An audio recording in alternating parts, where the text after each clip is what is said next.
Hi, Gustavo Escobar. Welcome to this first interview of the Impactful um, Revolution channel. It's a pleasure to have you with us. How are you feeling? Hi, Yoshi.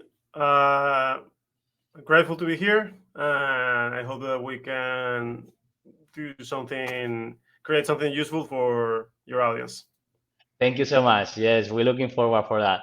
So the first question, to get to know you a bit more, Gus, I would like to ask you to describe yourself, but from someone who really knows you and admires you. Okay, so I don't know if you have someone in mind, but you can even personalize that person and use their own words. So, okay, I will use um, actually a real anecdote that happened maybe like a year or something like that, a year ago, Okay, great. and this was we were having breakfast, my family and I, me, my wife, and my two kids. And my older kid, which at that moment was probably 10 years old or 9 years old. I'm not sure Uh-huh. when this happened, but somewhere around a year ago. Uh, well, we were making breakfast, and I cut myself, and nothing like hospital wise, but it was painful. And then we were sitting and having breakfast, and I started, I don't know, like smiling and laughing. I said, "This really hurts."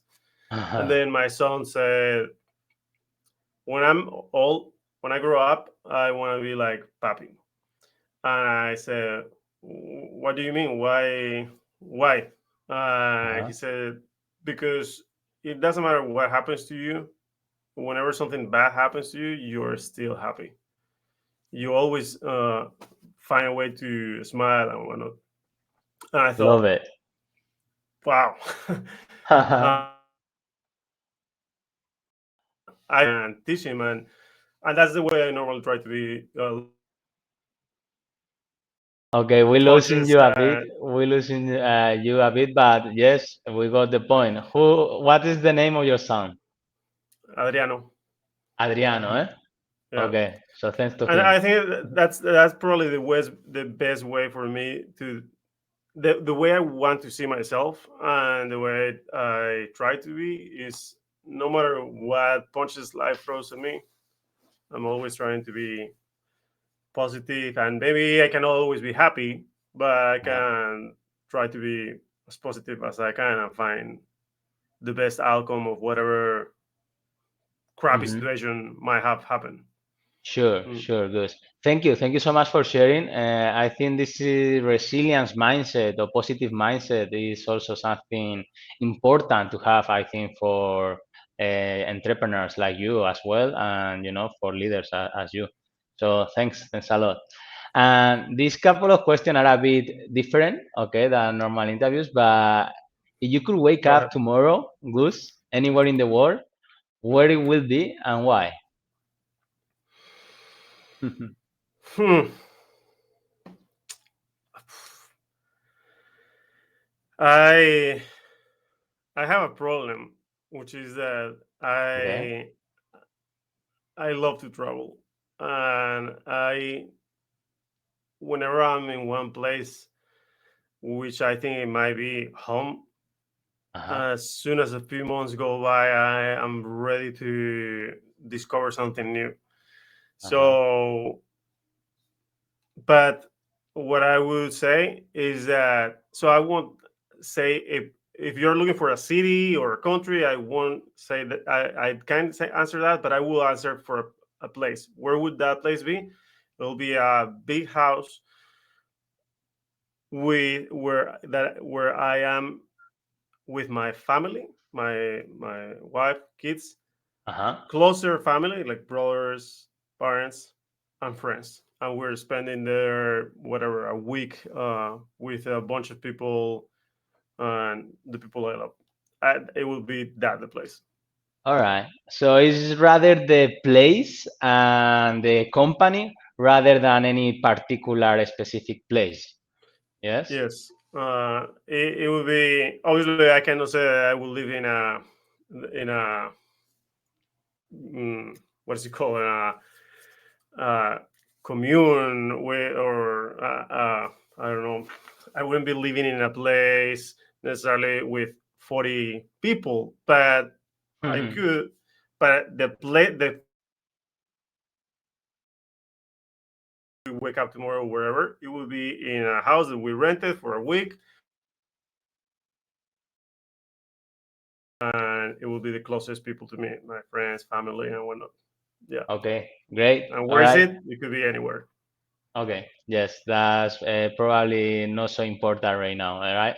It's more Right. for the company and the place. Great, thank you for sharing that. Now, another more funny question, and then we go to the formal interview. Yeah? So, what is in your memory the happiest moment of your life? Oof. That one is too difficult, and I cannot. I don't think I can answer that. I have no idea. There's a lot of The first one that comes to your moments. mind is fine, you know? Probably there was this time that is the one that came to my mind where both of my kids fell asleep on top of me. I was lying down, and they were maybe 2 and 5, and they were both asleep, Uh, slept on top of me. I couldn't even move because I would wake them up or not. But I think that's the moment that came to my mind while you were asking me that. So I don't know all if right, that is the cool. moment, but No, that's that's nice. that's what came to my That's mind. beautiful. Yeah, yeah, no. I haven't been a father, so I don't know what's the feeling yet, but I think I would love to, to have also that feeling. So thanks for sharing that. All right, so now because this is impactful revolution, okay, and now we change a bit the ambient, and it's a bit more, what is the message, if you were to die tomorrow, Gus, which message will you leave to the world? I The message I want to leave to the world is not ready yet because I have been focusing on other stuff. But the one I could leave to my kids, because those are the ones that are close to me and that will actually listen to my message, would be that life is too short to focus on doing something that you don't love. Every day has to be spent in something that you want to do. If you are in a place, if you are one of those, I don't know, 70% of the people of the world, or 80% of the people, or 90, that every morning wake up and say, I don't feel like working, or I don't want to go to work, or they are not happy with their lives, Mhm, then no point on in my mind on staying in a city, in a country, in a job, in whatever, just because it's comfortable, if mhm. or because it gives you some security. But if you don't love it, you shouldn't be doing it. Great, great. Thank you so much for sharing that. Actually, I was thinking like the message that you leave to your kids, which are the persons or the people that you love the most, is probably the one that you want to share with the rest of the world, right? So If I was. that's the one I would like to share with the rest of the world. The other thing is that I don't think that the rest of the world will listen yet. I'm not that big of an influencer, but that is the message that I would like. If I die in 10 years from now, I hope that I can have touched a million lives, and with that message, with just try to live the life that you want.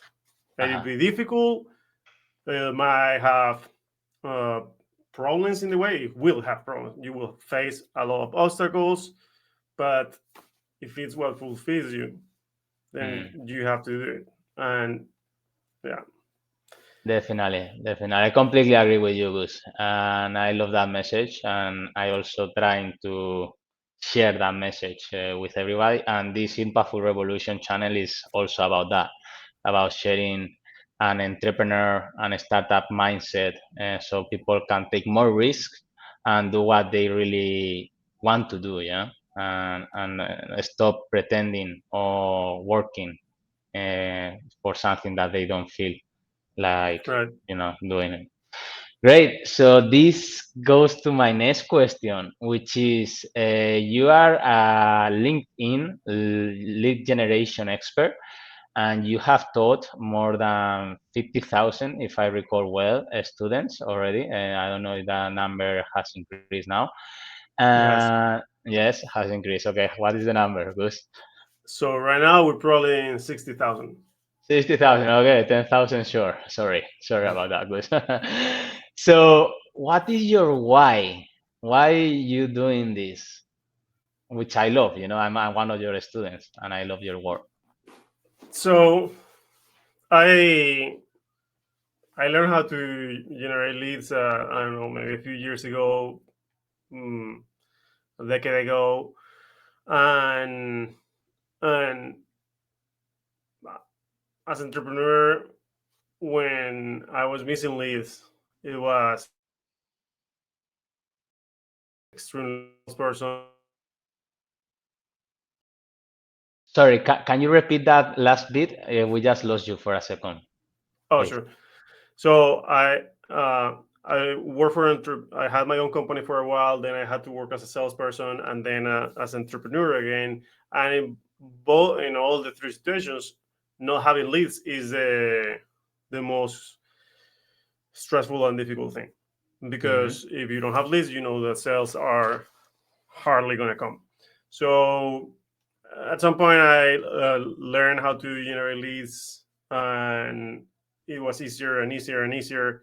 And then a friend asked me to help him, and then one thing led to another, and then I started teaching people, and then I started seeing how a lot of entrepreneurs or salespeople were just like constantly sending me messages, thanking me, because all of a sudden their life was easier, because they were saving 20 hours per week, because they were having more whatever.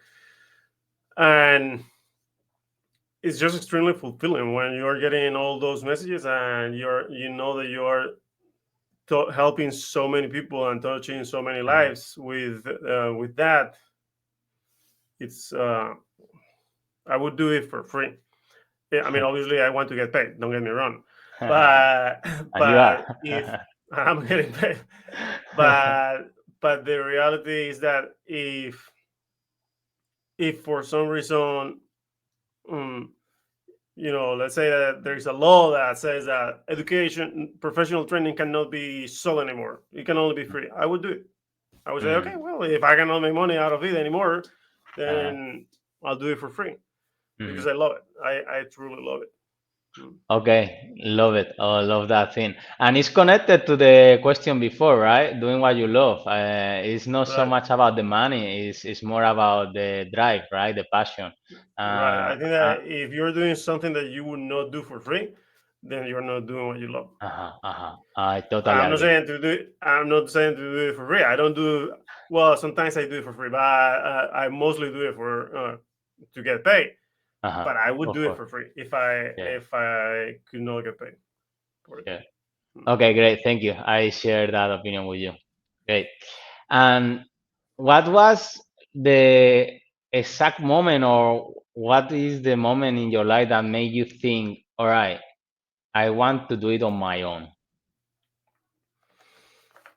I actually wanted to have my own business probably since I was a little kid. Okay. My mom, I think, and my dad, they both, I don't know, they both.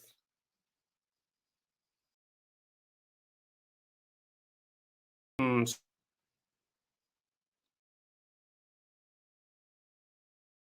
We lost you for a bit, and I cannot hear you now. oh, Okay, my now. mom, Yes.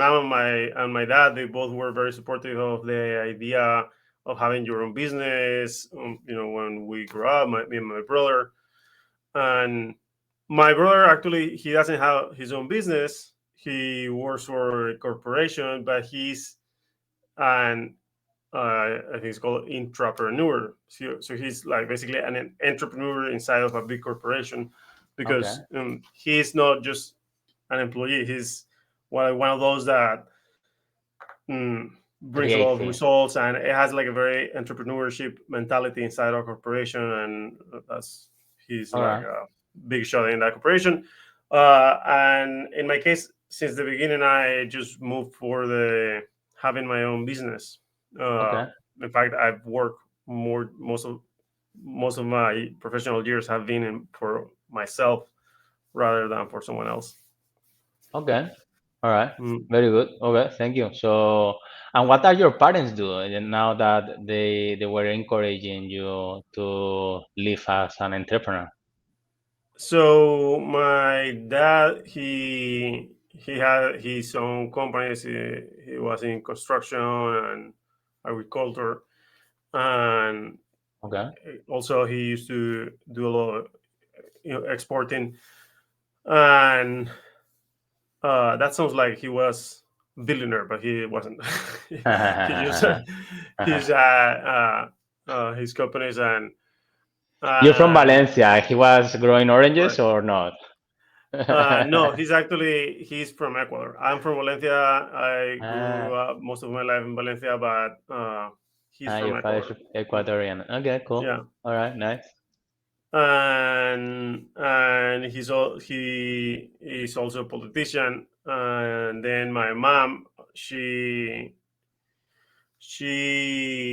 worked for some companies, but she also had her own companies. So in her case, it was like maybe half and a half. And her companies, she had different things. For a while, she had a boutique, and then for kids clothing, and then at some point she had a marketing agency. All Mm. right. Okay, nice. Okay. Very different businesses, eh? But okay, Yeah. cool. Well, very interesting. Okay, good. So maybe it's related to them, but I don't know. As I will ask anyway. Gus, what was the person do you think that it has a big impact in your entrepreneur mindset? Maybe a mentor or maybe one of your parents? My apologies, Joshi. I lost you for a second. Okay. Who was the person that what? See, who was the person who influenced you the most or have a major impact in your mindset to become an entrepreneur? It was a mentor or it was one of your parents? I think probably my mother, my mom. Yeah, Okay, all yeah. I right. think it was probably her. Hmm. And yeah, no, for sure it was her. Yeah, No doubt, eh? No doubt. yeah. Probably in second place, my dad, because he uh, he was entrepreneur. He had his own companies when I was before my mom, and I could see his quote unquote freedom, quote unquote, because he actually had to work a lot. And back then in the 80s, delegating wasn't such a such a big thing. Uh, But uh, but yeah, he was able to decide what he wanted and what not. But I think it was later on when my mom in the 90s, she and 2000s, she had her business, and I was a teenager, and I was learning more from her and whatnot. Yeah, okay. All right. She was teaching you while you were growing, basically. yeah, hmm a Okay. lot actually. Uh, okay. So, how did she influence you in this way? Like, apart from maybe this teaching, or was there anything else?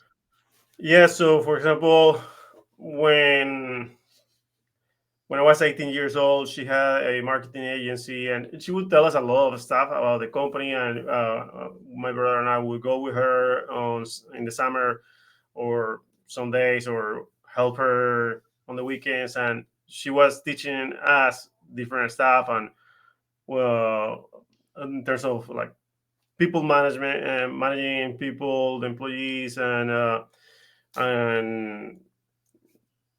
dealing with money and clients that didn't pay, Uh-huh. or she would actually, for example, she had some magazines and she would send us to try to close deals for advertisement, even Uh-huh. though it was risky because we were not experienced, and obviously, like I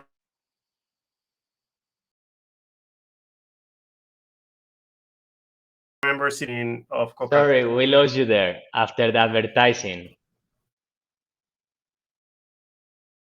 No, I cannot hear you. I cannot hear you. Now I can hear now. you.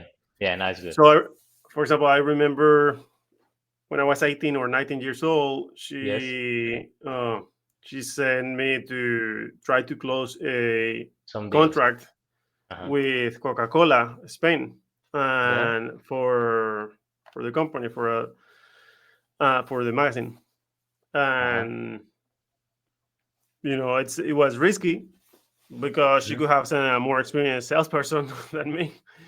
But yeah, she sent me, and she would do stuff like that. So we were learning a lot.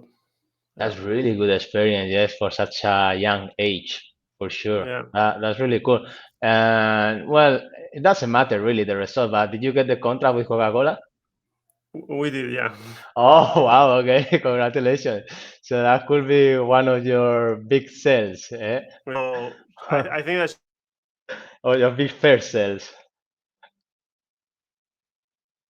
I what lost you, I lost you. Now, yeah, now.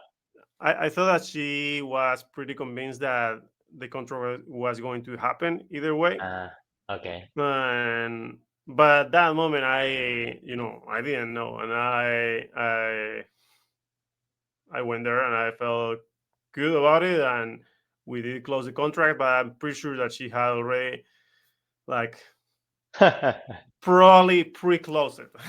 Okay, all right, sure, sure, yeah, I'm definitely. guessing. Yeah. Maybe, yeah, who knows? I But never, the point, I actually have never asked her, but I should. hmm.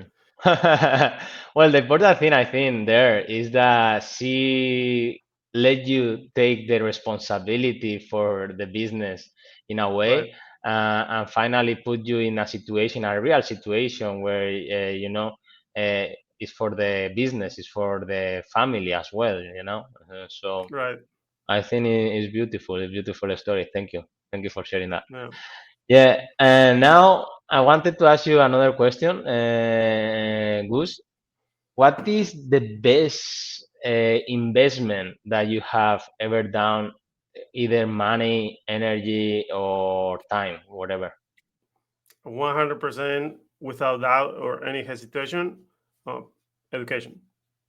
Keep Education. educating myself, keep learning, and keep training myself, and all the money and time that I invest in learning, or a new skill, or developing a new skill, or sharpening the skills that I already have. That's without a doubt the best investment in myself. Education, yeah. Mm. All right, great. And now that we are in this point about education, about the best investment that you do, how do you make these investments, or which are the top three investment that you've done? You mean like a specific Yes, a books or specific courses, education. or Yes, whatever you okay? it comes to your mind. Like, what is So your bigger top three of investment in education? okay, so maybe 5 years ago, I started learning everything about LinkedIn. Back Hmm. then, the LinkedIn experts were three different people. One of them was Trevor Turnbull. Another one was Josh Turner, and then there was also Lewis Howes. Uh, Okay. and about LinkedIn. So I already knew a lot about LinkedIn when I started taking their courses, but instead of me thinking that I knew everything, I prefer to keep developing my skills, and having their perspective allowed me to sharpen my skills and be able to teach better and implement better. Uh, so that would be one. Okay. Then another one, maybe 15 years ago, I don't know. I remember I read this book from Chet Holmes. It's called Uh-huh. Sales Machine, Sales Master Machine, Sales Machine, the Ultimate Sales Machine The from ultimate Chet sales Holmes. machine. Yeah, this is a relatively old book now, but in terms of sales, but oops, sorry about that. But Fine. that book made me love sales strategy. I That book made me realize that there is in sales. It doesn't matter if you've been doing sales for 10 years. There is always so much more than that you can learn. There is so many more strategies, and you always meet with these salespeople that have been doing it for 30 years, and at this point, there's nothing you can teach me. I've been doing this for 30 years, and it's such a big mistake. There is always stuff that you can learn. It doesn't matter. Like I don't think that anyone in the world has actually at this particular, well, maybe a few people, but I'm certain that I'm one of the top three people in terms of how many LinkedIn students uh, I have taught. But I Mm-hmm. still learn about LinkedIn. I still look what other people are teaching, because I can I cannot know everything. Maybe there is something new. Maybe there's a new strategy. Maybe there's some new technique or new perspective that could be useful. So I'm always trying to learn. And same. So this book, The Ultimate Sales Machine, made me understand that in terms of sales, that it doesn't matter how much you know about something, you can always learn more. And the book is not about that. The book is about it's about a Sales. particular strategy that he shares, but Uh-huh. it was so different than what I knew that it allowed me to understand also that. I take a note. I take a note. I will take a look for sure. Yeah. And the third one,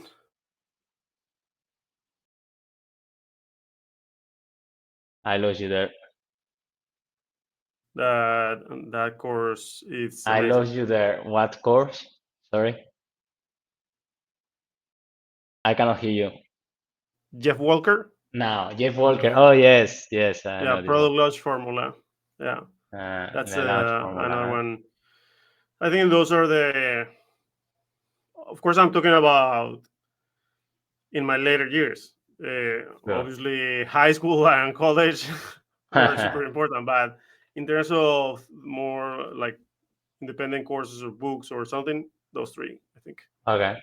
All right. You also mentioned when I asked the question at the start about books, yeah, and you recommend us one book. Do you normally read? If you do, what recommendations you have?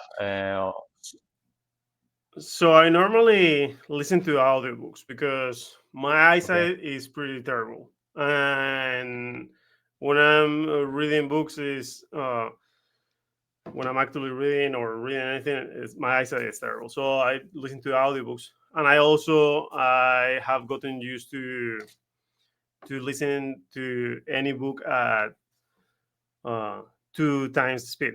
So I listen at 2x the speed, two Ah, 2x. okay. I didn't know you can do that So with books as well. Okay. yes, Interesting. with Audible you can, and it's for me it's great because it keeps me focused. I need to be paying complete attention to the book, and also if it's a 10-hour book, you can finish it in 5 hours, for example. Uh-huh. Uh-huh. Mm, uh, And right now I'm re-listening to, where's, let me tell you the exact title, because I love this book. I love it. Mm. Okay, It's great. called The Four Agreements. The Four Mm. Agreements. I think it sounds familiar. I think I read that one. Uh, the It's Four a short one, Agreements. right? Yes, it's pretty short. Mm. It's an And Spanish or Latin I author. think it's, yes, I think it's We lost you. he's from. Mm. We lost you. Uh, I don't know where he is from actually. The author What was the is author? Don Miguel Ruiz. Esa de Miguel Ruiz. Uh-huh. That's Mhm. it. I, Yeah, yeah. I read yeah. that one actually. It was funny because this book was in my previous company that I worked for, in Brighton office in UK. And I took it one day and I read it and it was really nice. Wasn't it's this Mm. really nice. I would I like to read actually it love again. that book. Yes, I I love love that it book. too. It's the second time I'm listening to it, or the third time. I think second. But I really like it. Hmm. Okay. Yeah. All right, Gus. We are 31 minutes, so we are a bit past of the time. I just wanted to ask you, is there any last message that you would like to share with entrepreneurs and startups that could make an impact to them? Mm. Yeah. There's this. I think I don't know if it was Tony Robbins or who said, Uh-huh. the, in 2 years from now, you will wish that you started today. So, right now, maybe there's people that are super happy with what they're doing and everything is fine. And in their case, great, keep at it. But if you are not happy with your company, your business, your job, because it doesn't necessarily need to be people that work for someone else. I mean, I used to have my company in Spain and I hated going to work there Uh-huh. because I didn't like what we sold. I didn't like my company. So Yes. if you're not happy with what you're doing, uh, start changing something. And it might take 2 years. It might look like something to change. This is so difficult. I cannot do it. I have these debts. I have this that whatever. But start a path. Start with the first step. It might take 2 years. It might take three. But one thing is guaranteed, that if you start at some point, it will change. But if Mhm. you don't start, it will still the same or it will get worse. Like Mhm. Tony Robbins says, massive action. Yes, massive Yeah. action in order to change your current reality and achieve your preferred reality, right? Thank you so much for sharing that, Gus. I love the interview. I felt really, really grateful I feel very grateful for your time and knowledge and all these lessons that we got from you. Thanks a Thank lot, you, Gus. Yoshi. It was Thank a you. pleasure to be here with you. Yes. Thank Talk you. to you next time. Cheers. Bye bye.